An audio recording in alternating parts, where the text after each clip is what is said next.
এখন তারা চেষ্টা করতেছে এই তত্ত্বাবধায়ক সরকার মধ্যে তাদের লোক ঢুকানোতে।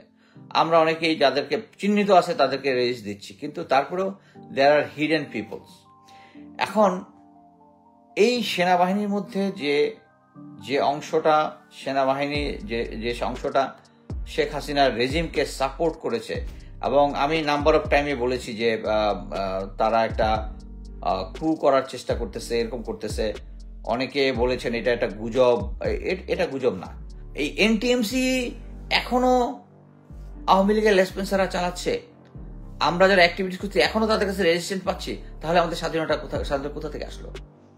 নতুন একটা তত্ত্বাবধায়ক সরকার আসলো, কিন্তু এই তত্ত্বাবধায়ক সরকার আসার পরেও এখন পর্যন্ত যে সেনাবাহিনীর যে গোয়েন্দা সংস্থা থেকে শুরু করে বিভিন্ন র্যাব, ডিজিএফআই, এনএসআই, এগুলাতে যে সমস্ত আওয়ামী লেসপেন্সার যারা ছিল, still they are in hold. এখন বলতে পারেন যে মানে যদি একটা তত্ত্বাবধায়ক সরকার আসে এখন তাদের অধীনে, এরকম তো হতেই পারে আস্তে আস্তে এদেরকে চেঞ্জ করে দেওয়া হবে। কিন্তু একটা জিনিস দেখেন যে আপনি প্রথমেই আমি বলি যে সজীব ওয়াজেদ জয় তার স্টেটমেন্ট কিন্তু এখন পর্যন্ত 3বার চেঞ্জ করেছে। 3বারের মধ্যে লাস্ট যখন তত্ত্বাবধায়ক সরকার আসবে তারপর নাকি আবার শেখ হাসিনা ফেরত আসবে। এর মধ্যে আমরা দেশের মধ্যে অনেক ডাকাতি দেখলাম, অনেক ক্রাইসিস দেখলাম, কিডন্যাপিং এর গুজব শুনলাম, সংখ্যালঘুদের উপর নির্যাতন দেখলাম। এই জিনিসটা আবার ভারতের মিডিয়াগুলো একদম শাউট করে বাংলাদেশের মধ্যে একটা অস্থিতিশীল পরিবেশ মনে হয় যেন মানে তাদের ন্যাশনাল ইস্যু থেকে আমাদের দেশের ইস্যুটাই হচ্ছে তাদের কাছে বড়, কন্টিনিউয়াস আমাদের সম্বন্ধে বলতেছে। এর পাশাপাশি আজকে ম্যানহাটনে কি বলে টাইম স্কোয়ারে সংখ্যালঘুদের, বাংলাদেশি সংখ্যালঘুদের একটা হয়েছে যে সংখ্যালঘুদের উপর নির্যাতন হচ্ছে, এবং সেম জিনিস মিডিয়াতে ইকো করতেছে। সেম জিনিস শাহবাগে সংখ্যালঘুদের একটা হয়েছে। হয় আমরা সব জায়গায় দেখেছি যে সংখ্যালঘুর এরকম একটা ক্রাইসিস সিচুয়েশনে যখন এগুলো শুরু হয়েছে, সাথে সাথে আমাদের ইভেন মাদ্রাসার ছেলেবেলারা পাড়ায় লোকজন মন্দিরকে পাহারা দিয়েছে। অ্যাকচুয়ালি দেশের মধ্যে কোনো অস্থিতিশীল পরিস্থিতি নাই, কিন্তু এই অস্থিতিশীল পরিস্থিতি তৈরি করার চেষ্টা করতেছে। অমিত শাহ টুইট করেছে যে তারা একটা কমিশন ফর্ম করছে যে বাংলাদেশের সংখ্যালঘুদের কি হচ্ছে এটা দেখার জন্য। মাই গড, অমিত শাহ কেন বাংলাদেশের সনাতন ধর্মী বা যেই হোক তাদের যদি কোনো কিছু হয় এটা মনিটর করবে? তারা কি ভারতীয় নাগরিক? তারা বাংলাদেশের নাগরিক। তারা সনাতন ধর্মী মানে কি তারা কি ভারতীয় নাগরিক নাকি? এইটা আমাদের সোভরেন্টিকে, আমাদের দেশের সোভরেন্টিকে আন্ডারমাইন করে, সিরিয়াসভাবে আন্ডারমাইন করে। এই আন্ডারমাইন করে আমি মনে করি যে আমাদের যে বর্তমান পররাষ্ট্র মন্ত্রী লেভেলের যে উপদেষ্টা আছেন উনি এই ব্যাপারে একটা কঠোরভাবে রিটালিয়েট করবেন। কারণ এটা একটা মানে সিস্টেমে পরিণত হয়েছে যে আমাদের দেশের নিজস্ব বুদ্ধিজীবীরাই এখন ভারতীয় পেরোলের মধ্যে থেকে তারা বলে যে এখানে যদি সংখ্যালঘুদের কিছু হয় ভারত ইন্টারভিন করবে। ভারত ইন্টারভিন করবে? Who the hell is Bharat? আমরা একটা সভরেন নেশন, তাদের একটা সভরেন নেশন। আমাদের যদি কোনো বুদ্ধিজীবী এই কথা বলে তাকে ধরে নেবেন শালা একটা বাটপার এবং ভারতীয় পয়সা খাওয়া দালাল। যারা বলে যে ভারতের ভারত ইন্টারভিন করবে, এটা ওদের পয়সা খায়া বলে যে সিরিয়াসলি আমাদেরকে আন্ডারমাইন করার জন্য। এখন একটা জিনিস বুঝতে হবে যে ভারতীয় যে ডিপ্লোমেসি এটা তার নেইবারদের মধ্যে সব দেশে ফেল। এখন পর্যন্ত তার যতগুলো নেইবার আছে একমাত্র বাংলাদেশের রেজিমটা তাদের আন্ডারে ছিল, বাট এই রেভলিউশনের মাধ্যমে ওইটাও তার হাত ছাড়া হয়ে গেছে। বাট এখন যেটা হচ্ছে এই যে আপনারা জয়ের কথাবার্তা, অমিত শাহের কথাবার্তা, বাংলাদেশের প্রেজেন্ট সিচুয়েশন, হিন্দু মতাবলম্বীদের তাদের বিভিন্ন জায়গায় শাহবাগে জমায়েত করা, টাইমস করা, এগুলো সব এক সূত্রে গাথা। কেন সজীব ওয়াজেদ জয় স্টেটমেন্ট এখন চেঞ্জ করছে কি জন্য? তারা ভেবেছিল যে এটা কু হওয়ার পরে নর্মালি যেটা হয় এর সাথে যারা জড়িত এরা ইমিডিয়েটলি যাদেরকে প্রসিকিউশন করতে হবে, যাদেরকে মোট কথা হচ্ছে একদম ফাঁসিতে ঝুলাইতে হবে তাদেরকে আলাদা করা হয়, বাকি যারা আছে একটা টেকনাফ, একটা তেঁতুলিয়া, একটা কক্সবাজার এরকম পোস্টিং দিয়ে করে ফেলে।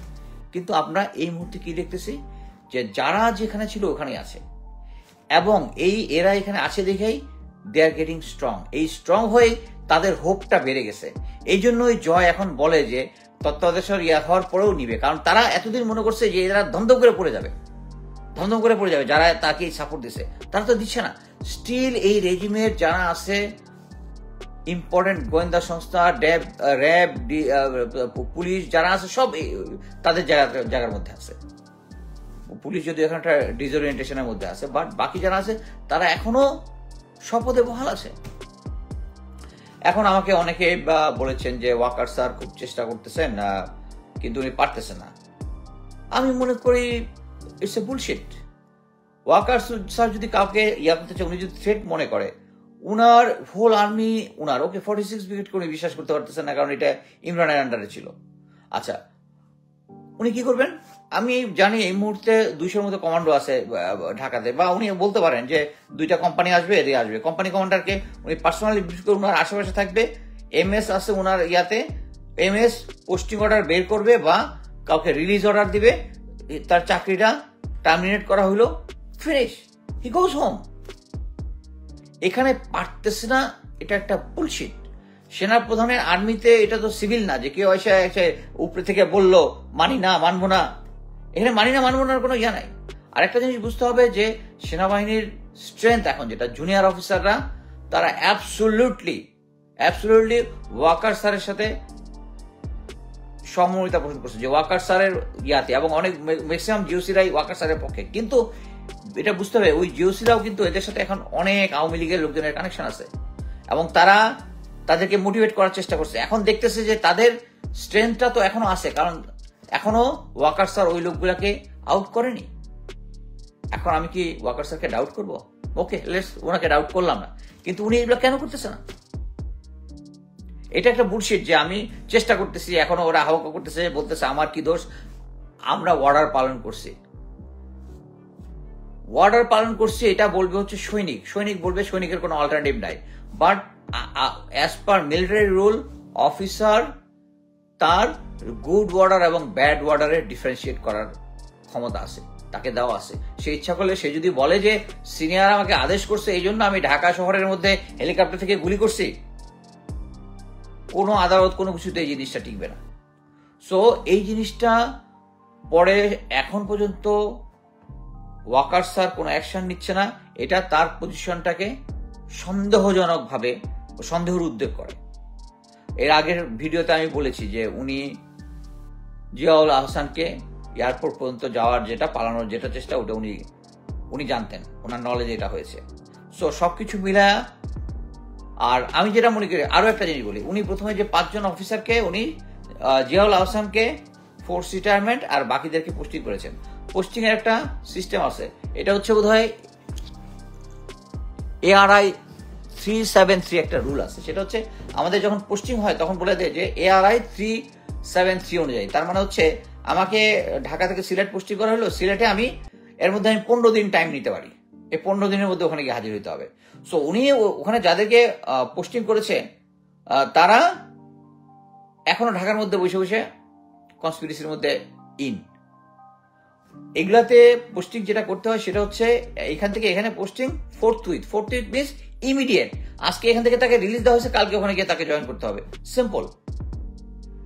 উনি এই যে অংশটা এই বিভিন্ন ধরনের অনৈতিক গুম খুন, এই ধরনের প্রভাব বিস্তার এগুলোর সাথে জড়িত, তারা এখনো মাঠে আছে দেখেই বিভিন্ন স্থানের মধ্যে এখন এই অরাজকতাটা হচ্ছে। অরাজকতা হওয়ার মানে কি, তারা দেখাবে যে বাংলাদেশ মানে ওই মানুষের মধ্যে একটা কনসেপ্ট দেওয়া যে আগেই ভালো ছিল, এটা আওয়ামী লীগের পুরনো ট্যাকটিক্স, আগেই ভালো ছিল, এবং এইটা তারা করার সাহস এখনই পাইতো না। কেন পাচ্ছে? কারণ ওয়াকার স্যার এখন এগুলাকে এখন আউট করেনি। So this is very important যে এই লোকগুলাকে ইমিডিয়েটলি ওনাকে খারিজ করে দিতে হবে। তারপর আরো একটা জিনিস দেখেন যে এখন NTMC ন্যাশনাল টেলিমনিটরিং সেল, এটা যখন ছিল প্রথমে, এটা ছিল হচ্ছে একজন মেজর। এই আওয়ামী লীগ সরকার এটাকে মেজর থেকে কর্নেল থেকে ব্রিগেডিয়ার থেকে এখন মেজর জেনারেল, এবং এইটাই হয়ে গেছে হচ্ছে এটা যে কত একটা পাওয়ারফুল টুল। এইটাই কিন্তু সমস্ত পলিটিশিয়ান থেকে শুরু করে এখন যে তারা যে ইসরায়েল থেকে পাওয়ারফুল মেশিনগুলো কিনেছে, স্পাইওয়ারগুলো কিনেছে, যেটা দিয়ে টেলিফোন মনিটরিং করে, এই মনিটরিংগুলো যে করে সেটা হচ্ছে এটা দিয়ে এক একটা মেশিন দিয়ে 300 জনের মতো কন্টিনিউয়াস মনিটর করা যায়। এগুলো দিয়ে তো আর্মিকে কন্ট্রোলে রাখছে। তো এটা দিয়ে সাংবাদিক যারা সাংবাদিক থেকে শুরু করে মানে পাবলিক সার্ভেন্ট যারা আছে, পলিটিশিয়ান, বিরোধী দল, সবার সবকিছু তো সরকার জানতো। এই কারণেই তো তাদের সাকসেসটা, এটাই হচ্ছে তাদের সাকসেস। এই জিনিসটা এখন জিয়া চলে গেছে, তাই না? খুব খুশি আপনারা। আচ্ছা, কে দায়িত্বে আসছে? Major general Redwan. Major general Redwan হচ্ছে ওনার বাবার নামটা আমি জানি না, কিন্তু ওনার বাবা শহীদ প্রেসিডেন্ট জিয়াউর রহমানের স্টাফ ছিলেন, এবং পরবর্তীতে জিয়াউর রহমানের হত্যার পিছনে ওনার ফাদারকে দায়ী করে পরবর্তীতে হ্যাং করা হয়। এই অফিসারটাকে he is a good officer, কিন্তু তাকে পিক করে আওয়ামী লীগ যত ধরনের সুযোগ সুবিধা আছে দিয়ে এখন দিয়েছে তাকে টেলিমনিটরিং সেলের। এবং আপনি কি সুন্দর করে দেখবেন যে এই বিপ্লবের যে একটা ইয়াং ছেলে, নামটা ভুলে গেছি, ওকে দিচ্ছে টেলিকমিউনিকেশন অ্যান্ড এটার ও কি এই জিনিসটা বুঝবে? রেদওয়ান স্যার তো তাকে গিয়া ওই কি আফতাব টাওয়ার দেখায় বলবে এটা হচ্ছে টেলিমনিটরিং সেল, ও তো কিছু জানে না তো সে, এবং ওইটা দিছে হচ্ছে ওখানে। সো এখানের মধ্যে মানে সিরিয়াস একটা মিসকোঅর্ডিনেশন চলতেছে। এবং এই আমি মনে করি যে টেলিফোন মনিটরিং যেটা, এটা এখনো যারা সরকারের বিরোধী তাদের এগেইনস্টে ব্যবহার করতেছে। এখনো আমার ঢাকায় যারা ফ্রেন্ড আছে তারা এখনো কথা বলতে ভয় পাচ্ছে, বিকজ তারা জানে যে এই রিজিমটা এখনো পাওয়ার, তারা এখনো ফ্রিলি কথা বলতেছে না। আমরা যারা অ্যাক্টিভিস্ট আছি তারা বিভিন্ন সময় ফেসবুকে লিখি, এবং ডিজিএফআই, এনএসআই এগুলার যে যেগুলা কমেন্ট যারা করে তারা স্টিল অ্যাক্টিভ। আমরা ইকবাল করিম ভুঁইয়াকে রেজিস্ট্যান্স দিয়েছি যে সে ভারতীয় এজেন্ট, তার পক্ষে ফেক অ্যাকাউন্ট নিয়ে আমার ইয়াতে লাগাতার একজন একটা কথা বলে আরেকটা ফেক অ্যাকাউন্ট এসে তাকে সাপোর্ট করে। এই জিনিসগুলো করতেছে হচ্ছে ডিজিএফআই, এসআইবি, এনটিএমসি, এই ডিজিএফআই এর যতগুলা। তারপরে আরেকটা জিনিস আমরা আয়নাঘর দেখতেছি, আয়নাঘর থেকে লোকজন মুক্তি পাইছে দেখতেছি। আয়নাঘর যারা করছে, যাদের আটকায় রাখছে এতদিন, তাদের আমরা তো দেখছি, আজমি স্যারকে দেখছি, আরমান আরো কয়েকজনকে দেখছি আসছে। আর এই লোকগুলা স্টিল এখনো পাওয়ার, এখনো সে ডিজিএফআই। হামিদ স্যার, এটা কি একটা জোক? প্রফেসর ইউনুস স্যার, আপনি মানে এখন দেশের প্রধান হত্যাকর্তা। আমরা তো ভেবেছি হচ্ছে আপনি হচ্ছেন আপনার সম্বন্ধে পাবলিকলি যেটা সবচেয়ে বেশি করে ইজ এ কর্পোরেট জায়ান্ট। এই কর্পোরেট জায়ান্টের অ্যাটিটিউড যদি আপনি এখানে কমান্ড এন্ড কন্ট্রোলের মধ্যে, এই এনটিএমসি এখনো আওয়ামী লীগের লেসপেন্সাররা চালাচ্ছে, আমরা যারা অ্যাক্টিভিটিস করছি এখনো তাদের কাছে রেজিস্ট্রেন্ট পাচ্ছি, তাহলে আমাদের স্বাধীনতা কোথা থেকে আসলো? পরাজয় আমার, কিন্তু জয়ী হয়েছে বাংলাদেশের জনগণ। শেখ হাসিনা। ছাত্র জনতার ব্যাপক বিক্ষোভের মুখে প্রধানমন্ত্রীর পদ থেকে পদত্যাগ করে ভারতে পালিয়ে যাওয়া শেখ হাসিনা তাকে ক্ষমতাচ্যুত করার জন্য যুক্তরাষ্ট্রের মতো বিদেশি শক্তিকে দায়ী করেছেন। আওয়ামী লীগ সভাপতি শেখ হাসিনা শনিবার তার দলের নেতা কর্মীদের উদ্দেশ্যে একটি বার্তা দিয়েছেন। এই বার্তায় তিনি এমন অভিযোগ করেন। বার্তাটি ভারতীয় সংবাদ মাধ্যম দ্য প্রিন্ট দেখতে পেয়েছে। শেখ হাসিনা তার বার্তায় দেশে ফিরে আসার অঙ্গীকার করে বলেন, আমি শীঘ্রই ফিরব ইনশাল্লাহ। পরাজয় আমার, কিন্তু জয়ী হয়েছে বাংলাদেশের জনগণ। আমি নিজেকে সরিয়ে নিয়েছি। আপনাদের সমর্থন নিয়ে আমি এসেছিলাম, আপনারা ছিলেন আমার শক্তি। আপনারা যখন আমাকে চাননি তখন আমি নিজে থেকে সরে গেছি, পদত্যাগ করেছি। আমার যেসব কর্মী সেখানে দেশে আছেন তারা কেউ মনোবল হারাবেন না। আওয়ামী লীগ বরাবরই উঠে দাঁড়িয়েছে। বার্তায় শেখ হাসিনা বলেন, আমি যদি যুক্তরাষ্ট্রের হাতে সেন্ট মার্টিন ও বঙ্গোপসাগর ছেড়ে দিতাম তাহলে ক্ষমতায় থাকতে পারতাম।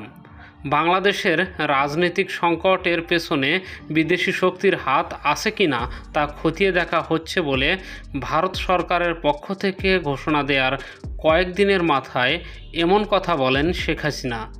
শেখ হাসিনা এ ধরনের বিদেশি শক্তির দ্বারা ব্যবহৃত না হওয়ার জন্য নতুন অন্তর্বর্তীন সরকারকে সতর্ক করেছেন। সাবেক প্রধানমন্ত্রী বলেছেন, লাশের মিছিল যাতে দেখতে না হয় সেজন্য তিনি পদত্যাগ করেছেন। তারা শিক্ষার্থীদের লাশের ওপর দিয়ে ক্ষমতায় আসতে চেয়েছিলেন, তিনি তা হতে দেননি। শেখ হাসিনা আরও বলেন, তিনি দেশে থাকলে হয়তো আরও প্রাণহানি হতো, আরও অনেক সম্পদহানি হতো। ভারতে অবস্থানরত শেখ হাসিনা আগামী সপ্তাহে গণমাধ্যমের সঙ্গে কথা বলতে পারেন। সম্মানিত প্রিয় দর্শক, ভিডিওটি সম্পর্কে আপনাদের মহামূল্যবান মতামত কমেন্ট করে জানিয়ে দিন। এতক্ষণ ধৈর্য ধরে ভিডিওটি দেখার জন্য অসংখ্য ধন্যবাদ। সবাই সুস্থ থাকুন, ভালো থাকুন। আসসালামু আলাইকুম।